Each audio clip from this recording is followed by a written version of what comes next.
benar kan ada blokade dari polisi dan tidak ada masyarakat lainnya yang masuk keluar di wilayah itu? Di blokade dari awal? Ada 15 masyarakat. Ada 15 yang nonton mau tawuran 15. Yeah. Nah, lalu saya juga mau tanya, Bapak tadi bilang lebah mayat. Kalau hasil otopsi sesuai dengan KUHP, siapa yang berkepentingan dengan hasil otopsi? Keluarganya, Pak? Ya setidaknya menerima penjelasan itu. Tadi 2 poin sudah kami jelaskan antara Nah, lebam.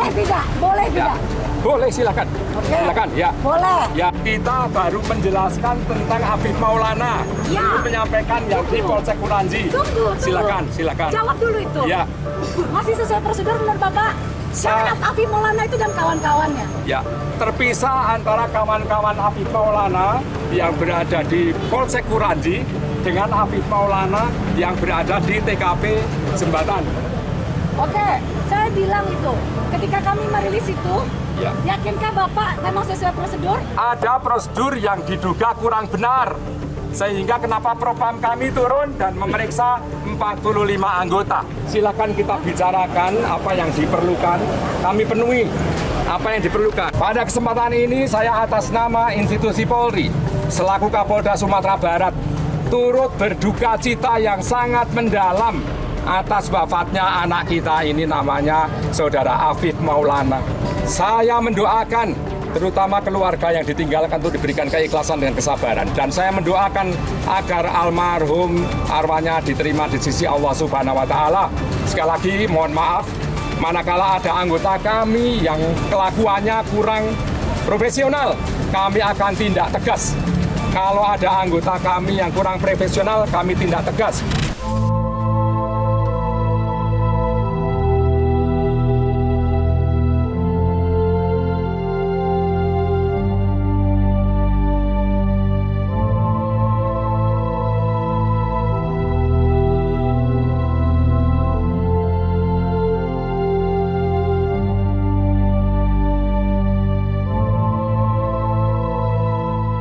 Jadi informasi yang mungkin keluarga atau Bang Riki terima dari saksi-saksi itu adalah Afif ini sebenarnya di mana? Waktu itu sempat dibawa ke Polsek kah? Dibawa. Atau gimana?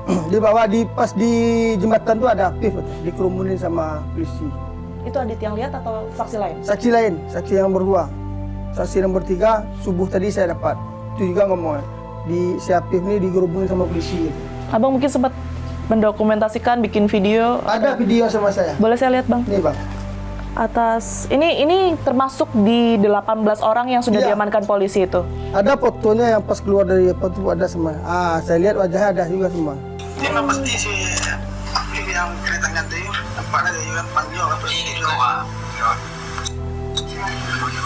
Ini pasti si Afif yang Jadi apa yang berusaha diceritakan oleh saksi ini, Bang? Saya lihat si Afif ada di polsek. Pas dipukul sama polisi, disiksa tuh. Pas dengar suara orang pingsan, nggak boleh lihat kiri kanan lagi. Dan cerita bahwa Afif lompat dari jembatan itu menurut keluarga juga dan menurut kesaksian para saksi ini Nggak ada Nggak dia benar. melompat, nggak benar. Nggak ada dia melompat. Kalau melompat, Bu, ukuran tinggi itu, Bu, pasti ada yang hancur badannya sedikit, Bu.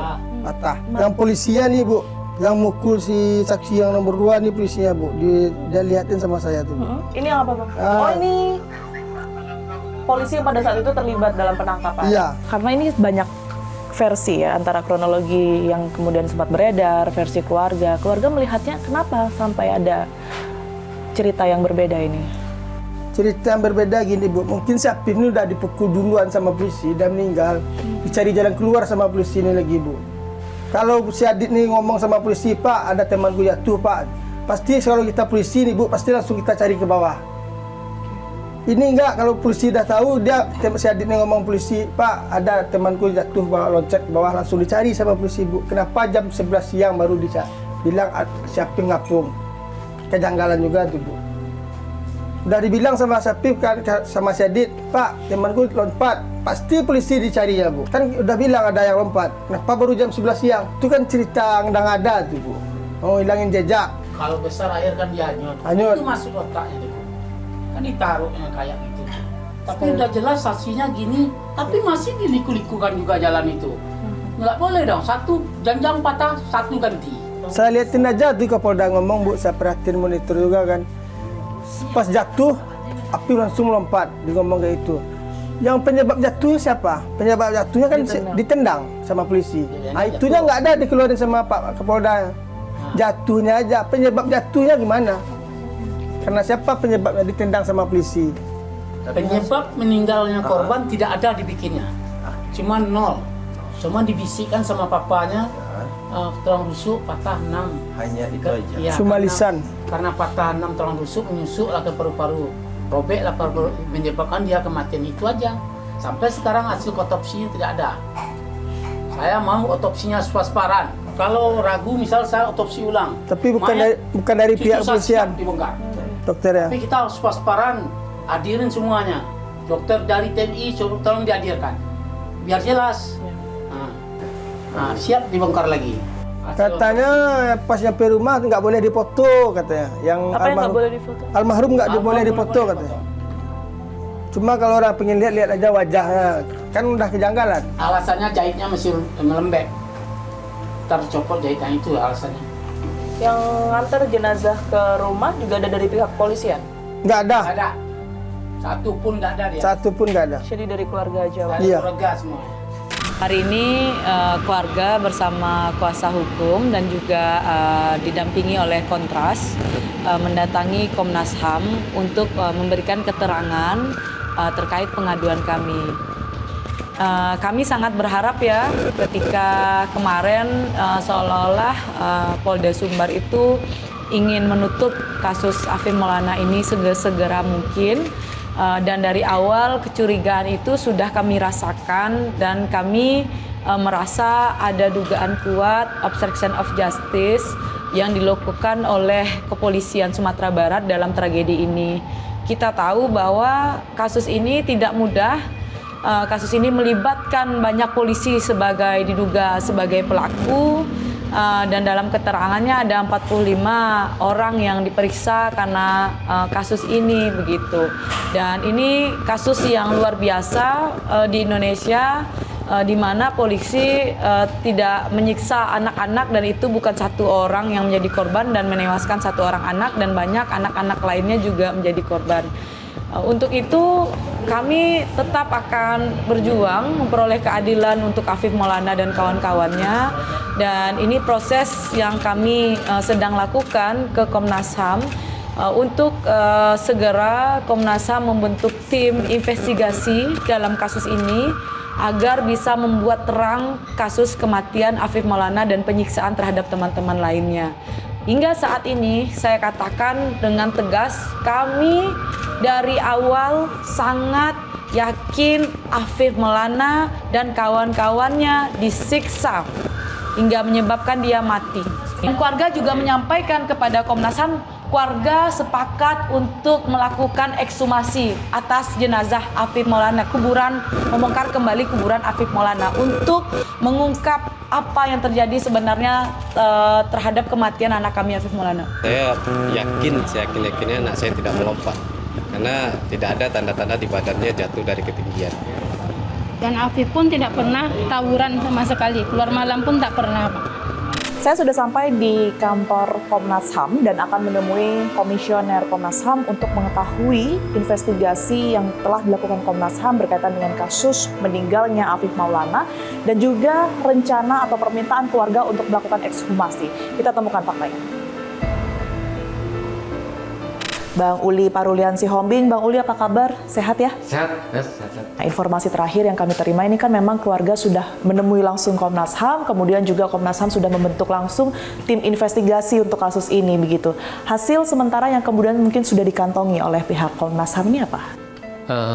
Pertama kami sedang melakukan investigasi terhadap kasus Afif Maulana dan sebenarnya 17 anak lainnya seperti itu yang diduga seperti disiksa seperti itu di sana di Kota Padang seperti itu. Nah, minggu lalu kami sudah memeriksa keluarga seperti itu, orang tua, kedua orang tua Afif Maulana, kemudian saudaranya seperti itu. Jadi ada 3 dan 1 kuasa hukum dari LBH Padang. Nah, dari situ memang menurut mereka ada versi bahwa Afif Maulana ini tidak jatuh ya seperti itu, tidak meloncat ke sungai. tetapi disiksa seperti itu di lokasi itu. Itu versi mereka ya. Komnas HAM sudah minta keterangan ke Polda Sumbar seperti itu, tapi memang belum mendapatkan jawaban tertulisnya. Tentu kami akan ke sana seperti itu minggu depan untuk memastikan kronologis secara lengkapnya kejadian. Kemudian juga kami ingin meminta dan mempelajari hasil otopsinya seperti itu. Kemarin kan dari pihak keluarga juga meminta pendampingan ekshumasi ya Bang ya, atau pembongkaran makam Afif Maulana, begitu tindak lanjutnya hingga saat ini seperti apa Bang Uli? Betul, kemarin ketika kuasa hukum dari keluarga Afif Maulana dan keluarga Afif Maulana mendatangi Komnas HAM, ada harapan dari mereka agar adanya ekshumasi seperti itu. Tentu Komnas HAM akan menyampaikan itu kepada Polda Sumatera Barat, dan memang berdasarkan aturan hukum dalam ini Kitab Undang-Undang Hukum Acara Pidana untuk pembongkaran makam, artinya ekshumasi ya, bahasa masyarakat itu kalau menurut KUHAP itu kewenangan dari kepolisian. Nah itu ada alasan-alasan yang harus objektif itu. Nah, Komnas HAM sendiri belum mempelajari hasil otopsinya seperti itu dari Afif Maulana ini. Termasuk pemeriksaan terhadap 17 anak lainnya tadi ya. Artinya belum ada satupun juga saksi dari 17 tersebut yang dimintai keterangan oleh pihak Komnas HAM. Akan berproses ke depannya sekalian dengan datangnya Komnas HAM ke Padang nanti. Untuk yang 17 remaja itu kami sudah mendalaminya dengan kuasa hukum. Tetapi memang kami ingin juga bertemu dengan mereka, ke-17-nya itu. Tentu kami apresiasi apa yang dilakukan oleh Polda Sumatera Barat, sudah melakukan pemaparan kasus, gitu. Kemudian juga sudah ada transparansi ya bahwa ini ada pelanggaran etika. Kami apresiasi itu. Ya, itu juga yang kemudian diharapkan oleh pihak keluarga maupun juga masyarakat Indonesia ya Pak ya, untuk membuka kasus ini setransparan mungkin. Terima kasih banyak Bang Uli telah bergabung bersama kami.